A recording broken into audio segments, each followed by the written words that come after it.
Hello, everybody. Greetings from London. My name's Katie King. This is my new book, AI Strategy for Sales and Marketing. I'm going to be talking about that quite a bit with Phil over the next 30 to 40 minutes.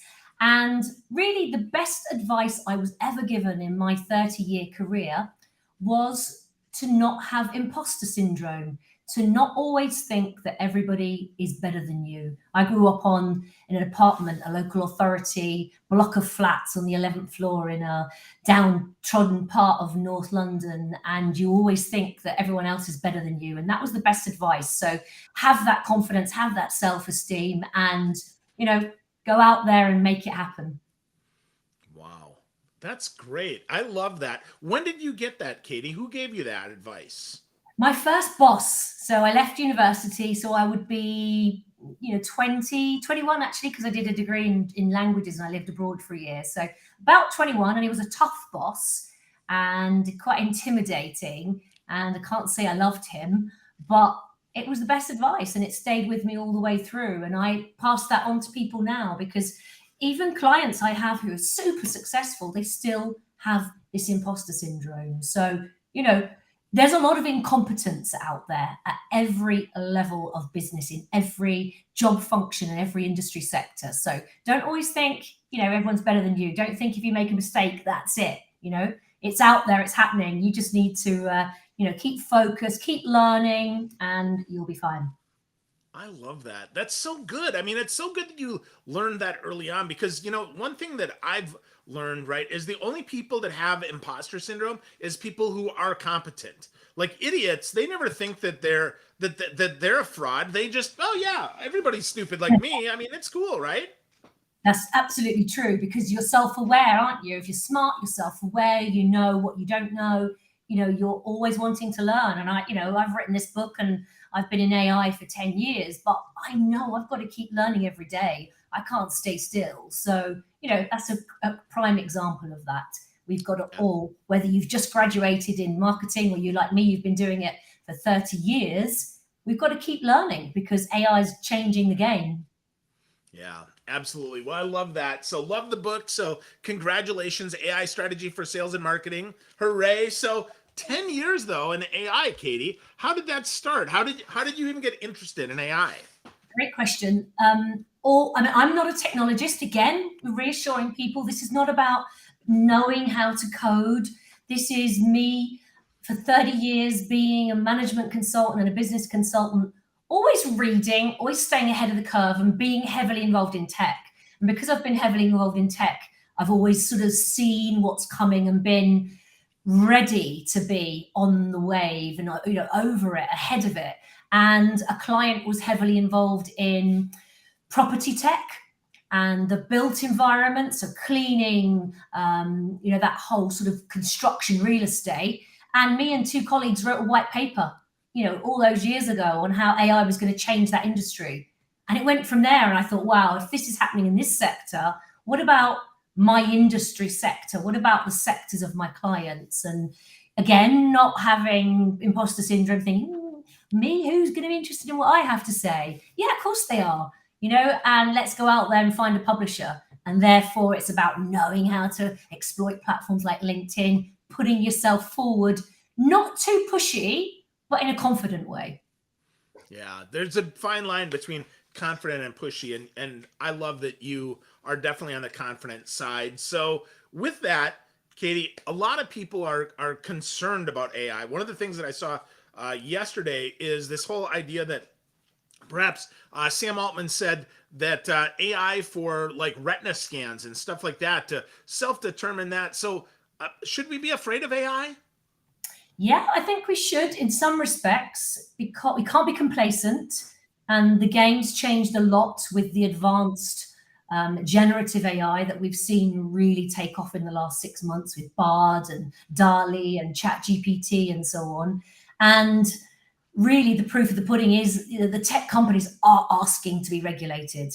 They're saying, and it's quite hypocritical in many respects because they say on the one hand regulate us and then they go and invest in more and more and more of this stuff, but they are worried, and the G7 are saying it, and the top tech CEOs are saying, here are our signatories. we feel we should pause development of advanced large language models, as they're known, because we are concerned. So yeah, we've got to be concerned, but the horse has bolted, really, hasn't it? We've got to really, I guess, think of something like an equivalent of a UN treaty, because laws are being developed in the US, in the EU, and in other countries around the world. But multinational companies operate, obviously, in a multinational environment. And I think there's got to be more joined up thinking.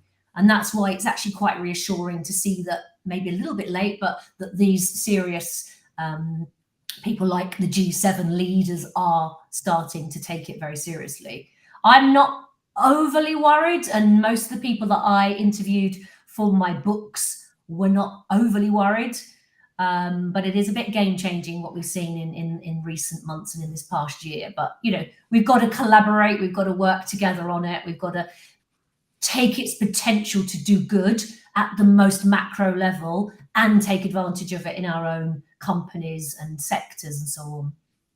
Absolutely. Absolutely. Collaboration is going to be key, because we can't keep up by ourselves. I mean, that's one of the awesome things about you, is I get to learn from you, and I get to ask you questions, and hopefully other people will learn, and then they'll develop more questions, and we can all kind of learn together. And I think that's super wonderful. So thank you for agreeing to spend some time with me today. I'm just really glad. I'm learning. Like I say, I'm learning. I'll learn from the questions that come in. I learn when I go to keynotes and conferences, because peer-to-peer is important too. So yeah, we're all learning. Absolutely. I'm not making it up. I'm not talking about winging it and making it up. I'm saying that be open-minded, because the change is there every day.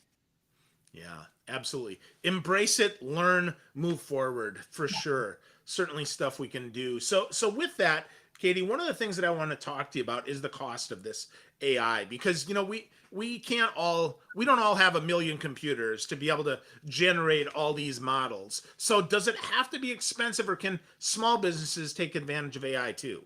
Yeah, it depends what you mean. So there's a whole family of AI, and we could be looking at the way an organization, a retailer or a telecoms company or a marketing agency is going to operationalize it, use it across its processes, its back end, its all the different aspects of the journey for the customer. That's a bit more expensive, and we can't all afford that, but we can all afford to take advantage of AI in our businesses, because AI is reshaping HR, it's reshaping marketing, sales, CX.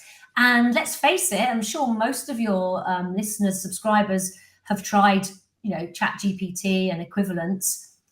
There's amazing stuff out there that's free. So there are those sorts of opportunities. And then there are the tools, the point-to-point tools, Phrasee, Concurred, many, many more, even Copilot, Microsoft 365, that are very cost-effective, very low cost. So we've got a whole range of AI software-based tools that we can use really inexpensively and even free in our businesses. And then we can take it to another level and invest tens of thousands and upwards if we feel that we have that budget and we have that opportunity to do that. Wonderful.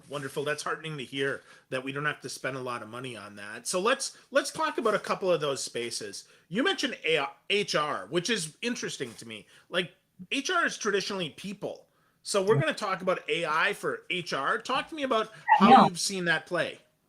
I'll caution this, because we've got to be careful if we bring too much tech into HR. And by the HR bit, I mean the front-facing recruiting of new staff. AI could be used through a chatbot to do the interviews. So you could be an AI interviewing me, a graduate or someone with 20 years experience, for a job. Yeah, you've been trained on the best HR recruiters, and you can take away some of the burden of that. That's one bit. You might have AI games that take people through all of those tests that you do when you're getting through to the next stage. So there's all of that. You could be programming the AI to sift the CVs, to help you in an unbiased way, if you've programmed it well, to do very effective diverse recruiting. So there's the operational back end side, the admin, and then there's the front facing side, and then there's the scheduling and all kinds of other things in between, or the writing of adverts for the job adverts, or help to understand the sentiment of your staff to reduce churn. So there's a whole raft of AI HR tools, but also productivity tools. So, but the point I made at the beginning of that, the kind of caution is, if you're looking at my company and you're saying, oh, I've heard you're a great company to work for, you've won this award, and then every step of the way, it's faceless, and I've got no human interaction, and it's bot, no real people, I'm going to maybe think, I don't want to work for that kind of company, particularly post-pandemic. I want to feel what's that company stand for, its values and so on. So there's definitely scope at all levels of HR, learning and development, even some augmented reality and virtual reality training and stuff. Tons of tech that they really can take advantage of, but just so they've got to be careful to keep the human in the loop. Yeah, keep the human in HR and human resources is really important. I mean, the reason that most people want to work at a place is because the human's there, not just because of the tech. So I think that's a good lesson. So with that, marketing seems to be much more obvious as a place to use HR. We know it can create content for us, and it can do things like that. Maybe that analysis of some of that, and partner with CX, if you will, to do that. But what are some cool trends that you're seeing in marketing that maybe people aren't as much aware of? A good one is personalization. And in my book, it's the paradox. I have a whole chapter on the paradox of personalization, because people think, not just people that are coming at this completely fresh, but even people that know a bit about it and so on, they're thinking, this is dehumanizing us. And this is a little bit of big scary robot coming, taking my jobs. Whereas actually, think of a marketing professional, comms professional, or doctor or barrister. If they're up to speed and trained and have access and budget for the latest tools, really the AI, which people call artificial intelligence, is really augmented intelligence. And so AI for me equals big data. Big data means insights. And that means, let's take TGI Fridays as a brand. With my consent to use data, my data, as a brand, they can stop me being treated in a homogenous way where it might be female, 45 to 60. They can say, this is Katie. She comes into our restaurant 3 times a month. She orders this, her husband orders that, her birthday's here. And not only is that great in store, in restaurant, but for my marketing, for digital ways of dealing with me. And the banks and the retailers do that as well. So we're really talking about hyper personalization, smart marketing. Just like eventually with the right budget, we'll see smart healthcare and smart education. No longer one big class of 30, but people with different needs, different pace, etc. So that's really what we're talking about. And much, much more. I can go into a lot more detail, but maybe we'll expand on that in a minute. Yeah, for sure. We'll definitely expand on that. But I really like that idea of that hyper personalization, because we have seen so much of thinking that people are personalizing just because they include first name and include an industry. But we really need to bring that person back in personalization and really drive that through. So I like that example of how we take what feels like maybe disparate points and we're able to put that together to tell a story about Katie, as opposed to just, she's female, she wears pink and she wears glasses. Well, that doesn't help us any. So tell us, go a little deeper on that, Katie, because I think that's really instructive for us. What it also means is that any organization, not just a big brand that has millions of customers, any type of organization, a charity, a telecoms company, a small marketing outfit, can really get granular with its segmenting, and if you think of the definition of marketing is about satisfying customer needs profitably. Now, if you're in the third sector, the profit bit is less important. But you put the client or customer at the center of everything you do, and you can only do that if you know who they are, what they're about, what their ecosystem is, and what you have to sell or offer that is a solution to that point of pain. So we're really talking about relevance, putting ourselves in those platforms. So it touches everything. It touches everything from the way the sales team decide which doors they're going to knock on and which phone calls they're going to make and which LinkedIn emails and the way they're going to go about doing their selling. It helps shape the product or service. It helps the marketing and comms teams to think about the go-to-market strategies. So actually, if you really know your existing customers and you can categorize them better, then you can really know lookalike customers or clients. And therefore, you can work out with the right help and research, how do you find out how they're influenced? And then you're doing very smart, effective marketing. You're not putting your finger in the air going, oh, last year's spreadsheet, we did X, Y, Z. Let's copy that, increase it by 5. You're being really strategic. And your chances, therefore, of increasing your revenue and your profits are much, much greater. So it's smart marketing, really. We've done years and years of guesswork and very manual, and the AI can speed up a lot of that for us. Yeah, definitely. Much more cost effective when you're zeroing in on actually what works and what doesn't, as opposed to, okay, I'm just going to look around and hope like heck that works. Absolutely. Yeah, absolutely. So really that becomes, if we categorize it, smarter targeting for sales teams. I call it the 3Ds, the dirty, the dull, and the dangerous. You're taking away some of the monotonous aspects of what we do and automating some of the routine tasks. And it's a bit cliche, but it should, if we do it properly, free us up to focus on the more human bits of sales or marketing or HR. And I think democratize things and make the playing field a little bit more even. So you haven't got to have 30 years of experience and grey hair, but equally you come out of university with a degree yesterday, you might not be that current because your course might not have covered it. So we've all got to be really current each day, each month. You can't rest on your laurels just because you've graduated or because you've got 30 years. So therefore, I think it changes the dynamics of industries and the way you reward and how you hire and what you look for in job roles. Awesome. So let's talk about that before we move into sales and leadership, because we briefly touched a little bit of sales. But Katie, how do you keep up? Like, what are you reading to stay on top of the latest AI stuff? Because you mentioned how important it is to stay current. How are you staying current? Yeah, really good question, and it's hard. So I look at ChatGPT and I get feeds from that. I look at the news, Google every day, and I do Google. And when you do a search, instead of just looking at all, I look at news.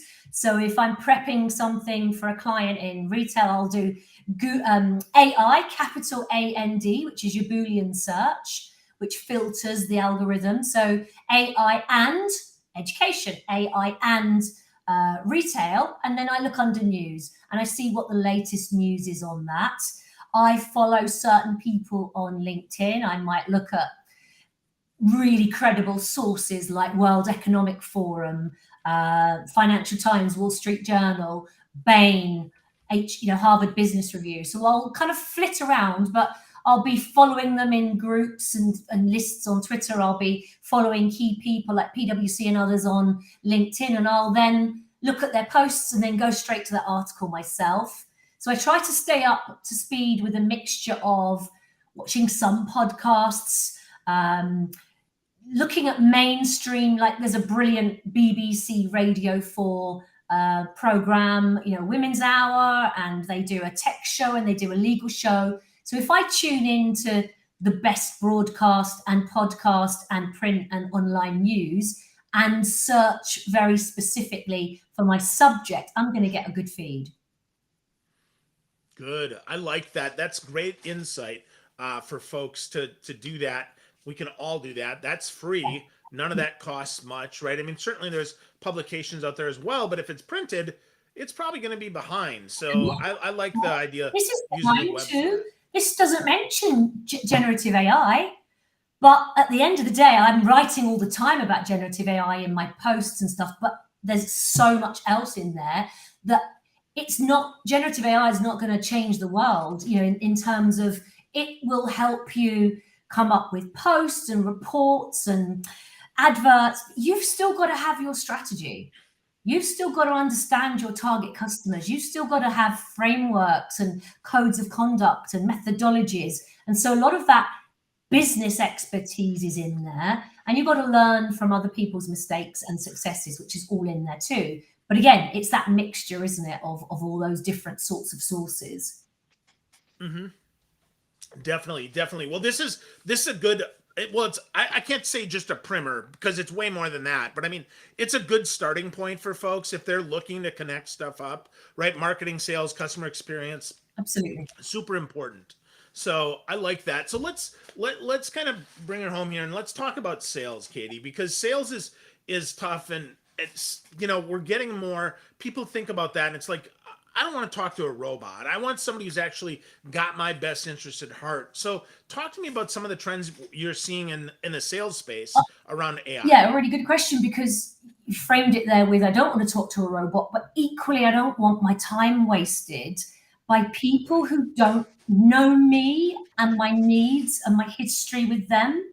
So if I phone my utility provider like I did back at Christmas because I want to buy the next level of broadband, which I see my neighbours got, and it takes me an hour to be passed around 4 or 5 different salespeople in that company, and each time I get passed around, they don't know my name and they haven't got my history and they've got no CRM. They are, as a huge technology company, really wasting an opportunity to have deep insights on their prospect or their customer. So sales and CRM. So really we're talking, there's a mixture of digital tools. So it may just be very good CRM that's needed, okay? And if we use Salesforce and Einstein and some of those, they've got some AI in them. So actually many of the established players in sales, Pardot and many others, are taking advantage of AI. So in a way, it doesn't really matter whether it's AI or not, but if we are digitized and we have proper insights on our clients or customers and our prospective clients and customers, then we can tailor our products and service to them and our marketing and package up what they need, which is CX, you know, and take them on the journey, which is CX, that's appropriate for them. So you can see there already how marketing, sales, and CX is hugely overlapping. And so really we've got to think about many different AI sales tools that we can use, but even ChatGPT, you know, with the right prompts, we can get it to give us, and I worked with some sales teams a couple of days ago in Amsterdam, and they're all over ChatGPT, and they are saving hours and hours of time every day, every member of the team. So you could be saving a third of your time every day just by using a tool, a generative AI tool.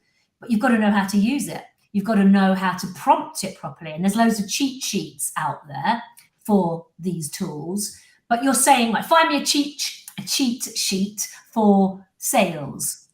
And it might be, write me a sales pitch in a very informal tone of voice, quote this journal, mention the 3 barriers that we typically get for not wanting to buy our service, and give me 3 social media posts that go with that as well.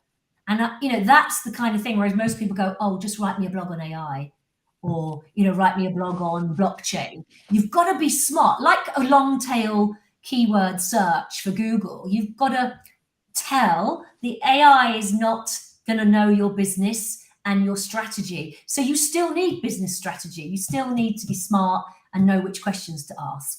So I think, you know, go and look at Bard and DALL-E and ChatGPT. Go and find how you can If you're a Microsoft 365 user, look at Copilot, because that's taking AI into Word, PowerPoint, Outlook, Excel, and it's going to pull stuff from every one of those into one area.